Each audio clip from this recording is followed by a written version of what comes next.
다음으로는 깃을 설치해 보도록 할 건데요. 깃을 설치를 해야만 앞으로 우리가 협업을 할 때 잘 할 수 있기 때문에 깃을 설치해 보도록 하겠습니다.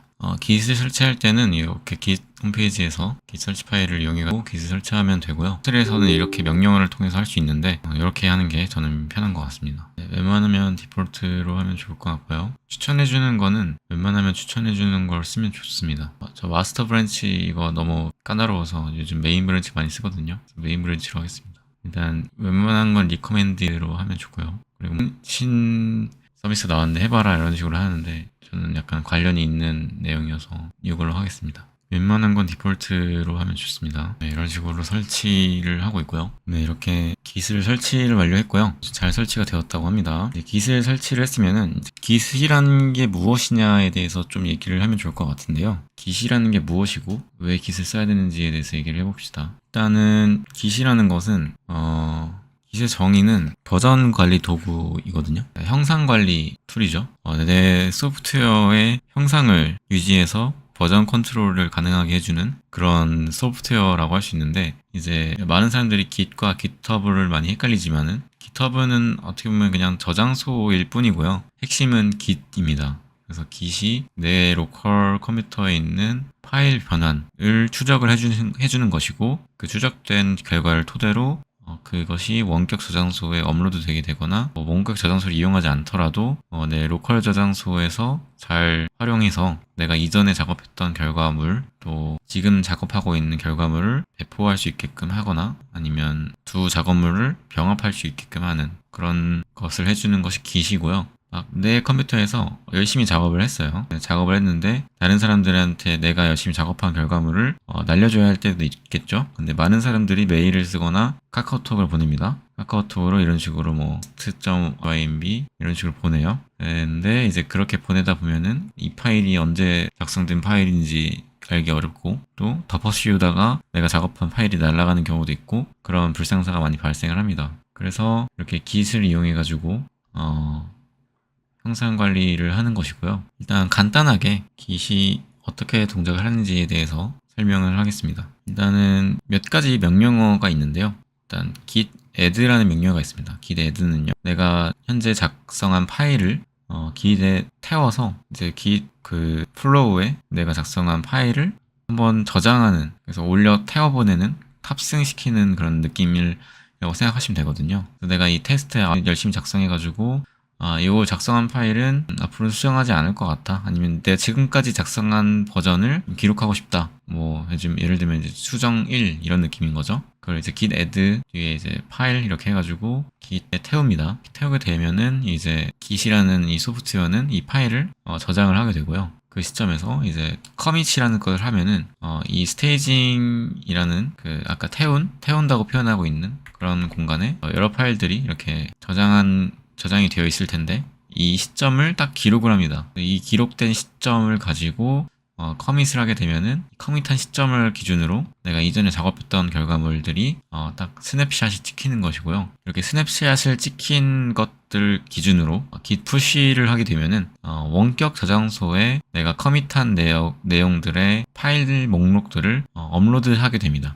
그래서 git push 같은 경우에는 업로드의 개념이라 생각하시면 되고요. 이 git push는 항상 이제 리모트라고 하는 원격 저장소의 대상으로 푸시를 하게 됩니다. 그래서 많이 사용되는 원격 저장소가 GitHub이고요. 꼭 GitHub일 필요 없지만은 대부분이 그걸 이용하고 있습니다. 그래서 GitHub에 많은 사람들이 이렇게 푸시를 하게 되고요. 푸시를 하게 되면은 원격 저장소의 장점 같은 경우에는 다양한 사람들이 동일한 데이터베이스를 접근할 수 있다는 장점이 있기 때문에 만약에 내가 이걸 git push 명령을 통해서 지금까지 작업한 결과물들을 커밋해가지고 했을 때 다른 사람들이 이 푸시한 결과물을 토대로 다시 내 로컬 컴퓨터, 내가 작업하고 있는 로컬로 가져오고 싶겠죠. 그럴 때는 이제 git pull이라는 명령을 통해서 로컬에서 내 PC로 당겨오는 파일을 당겨와서 내 로컬 PC에서 작업할 수 있게끔 해주는 것이 전부입니다.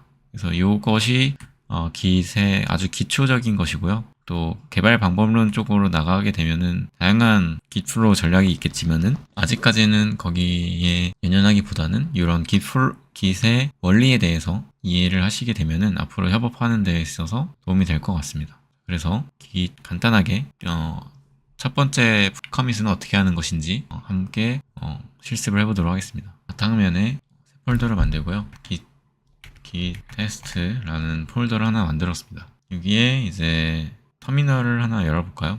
한번 코드로 한번 해보겠습니다. 코드로 실습을 해볼 건데요. 일단 저희가 터미널을 예쁘게 꾸몄기 때문에 이 터미널을 이용해가지고 git을 한번 활용해 보도록 하겠습니다. 일단은 git init이라는 명령어가 있는데요. init이라는 명령을 통해서 현재 내가 이 git test라는 폴더 내에 있는 모든 변화를 기록을 하겠다는 명령어고요. 지금 이렇게 안 보이지만은 속성 옵션에서 숨긴 파일 표시를 하게 되면은 이런 식으로 .git이라는 파일이 들어가 있고, 이런 파일들을 통해서 내가 이 git에서 작업하는 결과물들을 추적을 하게 됩니다. 그러면은 여기서 파일을 하나 만들어 볼 건데요. test.txt라는 파일을 만들어 보겠습니다. 여기는 공백 문자를 통해서 저장을 해 주었고요. 자, 이렇게 되면은 VS 코드에서는 지금 changes라고 해서 평소에 없던 결과물이 생성이 되었기 때문에 이렇게 변화를 감지하고 있습니다. 변화를 감지하고 있기 때문에 지금 이 test.txt 파일은 어떻게 보면은 변화를 저장할 것인지 아닐지를 기다리고 있다고 할 수 있는데요. 파일을 통해서 이 변화를 무시할 것이냐 아니면 이 변화를 스테이지할 것이냐를 물어보고 있습니다. 우리가 아까 배웠듯이 이러한 변화를 기록을 하는 것은 git add라고 하시겠는데요. git add test.txt 파일을 해보겠습니다. 이렇게 되면은 이런 식으로 test.txt 파일이 staged changes라는 곳으로 이동하게 되었죠. 그래서 이걸 보면은 view stage changes 또는 unstaged all changes 이런 식으로 해서 스테이지된 파일들을 조정할 수 있습니다. 그래서 이런 식으로 어떤 것이 되었느냐, 이런 것들이 변화가 있었기 때문에 이렇게 스테이지했다, 이런 내용을 볼 수 있고요. 그 다음에 이제 커밋을 하면은 git commit 이거 -m은 commit message라는 뜻입니다. 그래서 어떻게 보면 일종의 명령어고요. initial commit이라고 하겠습니다. initial commit 라고 하게 되면은 이제 제가 git을 처음 설치했기 때문에 이런 식으로 내 유저 이메일과 유저 네임을 해라 라는 것이고요. 아마 git 계정을 만드셨으면은 그 git 계정을 이용해서 만드시면 됩니다. 저는 git 계정을 이용해서 만들도록 하겠습니다. 유저 이메일, 제 이메일을 작성해 줬고요. config global username 이런 식으로 제 git 계정을 입력을 했습니다. 그 다음에 git commit을 다시 하면은 이렇게 실행이 되었죠. 그 다음에 제가 이 git을 잘 커밋했는지 조회를 할 수 있는데요. git log라는 명령을 통해서 어느 사람이 어느 시점에 어떤 것을 커밋했는지를 볼 수 있습니다. 그 다음에 이제 커밋을 해보면 좋을 텐데요. 푸시를 해보면 좋을 텐데요. 자, 제가 git 홈페이지를 가서 빈 레포지토리를 한번 만들어 보겠습니다. 레포지토리고요. 로그인을 일단 하겠습니다. 새로 만들어서 test2라고 정의를 해주고 간단하게 만들도록 하겠습니다. 네, 이런 식으로 아무것도 없는 빈 레포지토리를 만들었는데요. 여기서 이제 HTTPS 주소를 보게 되면은 이것이 제 원격 저장소의 주소입니다. 그래서 이 주소로 git 푸시를 해볼 건데요. git 푸시를 하기 전에 원격을 저장을 해줘야 되는데요. 이제 리모트라고 하는 원격 인자를 정의를 해야 됩니다. 그래서 git remote add origin 그다음에 아까 제가 정의를 했던 이 주소인데요. 풀이를 해보면은 git은 이제 git을 불러오는 것인데, 그 다음에 리모트는 이제 원격 저장소에 관련된 내용입니다. 그 다음에 리모트 add가 나오면은 원격 저장소를 추가할 건데 뭘 추가할 것이냐, 어떤 이름으로 추가할 것이냐를 정의하는 건데 오리진이고요. 요건 이제 어떻게 보면 홍길동 같은 느낌입니다. 그래서 이건 어떤 형식으로 해도 상관이 없는데 일반적으로는 오리진이라고 많이 하고요. 그 다음에 이 오리진이라는 리모트 저장소는 얘를 가리킵니다. 그래서 이렇게 추가를 해주면은 제 리모트가 이제 오리진밖에 없는 것이고요. 방금 하나 추가했기 때문에. 그래서 git push origin이라고 하면은 오리진이라는 리모트 저장소에 내가 현재 커밋된 것들을 푸시하겠다라는 것이고요. 그리고 어떤 브랜치, 그러니까 어떤 분기를 할 거냐 하는데 제가 지금 작업한 건 메인 분기죠. 메인 브랜치죠. 그래서 이거를 메인으로 지정합니다. 이렇게 하면은 지금 푸시가 되고 있는 것 같고요. 네, 로그인을 하는 명령어가 떴는데 브라우저에서 로그인 해보겠습니다. 로그인이 되었으면서 동시에 이렇게 푸시가 잘 되는 모습을 볼 수 있고요. 지금 제가 디폴트 브랜치가 마스터 브랜치로 설치가 되어 있어서 메인 브랜치로 올라가 버렸습니다. 그래서 설정을 할 때 이것도 설정 중에 하나인데 마스터 브랜치가 이 원격 저장소에서는 메인 브랜치였는 디폴트 브랜치였는데 제 로컬 컴퓨터에서는 메인 브랜치를 디폴트로 두두로 설치를 했죠. 그래서 이제 그 브랜치 명을 따라서 푸시가 된 모습이고 이 내용에는 공백 문자 하나가 들어가 있습니다. 이런 식으로 git을 활용할 수 있고요. 그 다음에 git 풀을 한번 이용해 볼 건데요. 원격 저장소에 메인 브랜치에 이렇게 제가 푸시한 것들이 생성이 되었는데 여기다가 파일을 하나 업로드 해보겠습니다. 아무 파일이나 하나 업로드 할 건데요. 이런 페페 이미지를 하나 업로드해서 저장을 했고요. 지금 이렇게 울고 있는 페페 사진이 하나 업로드 되었죠.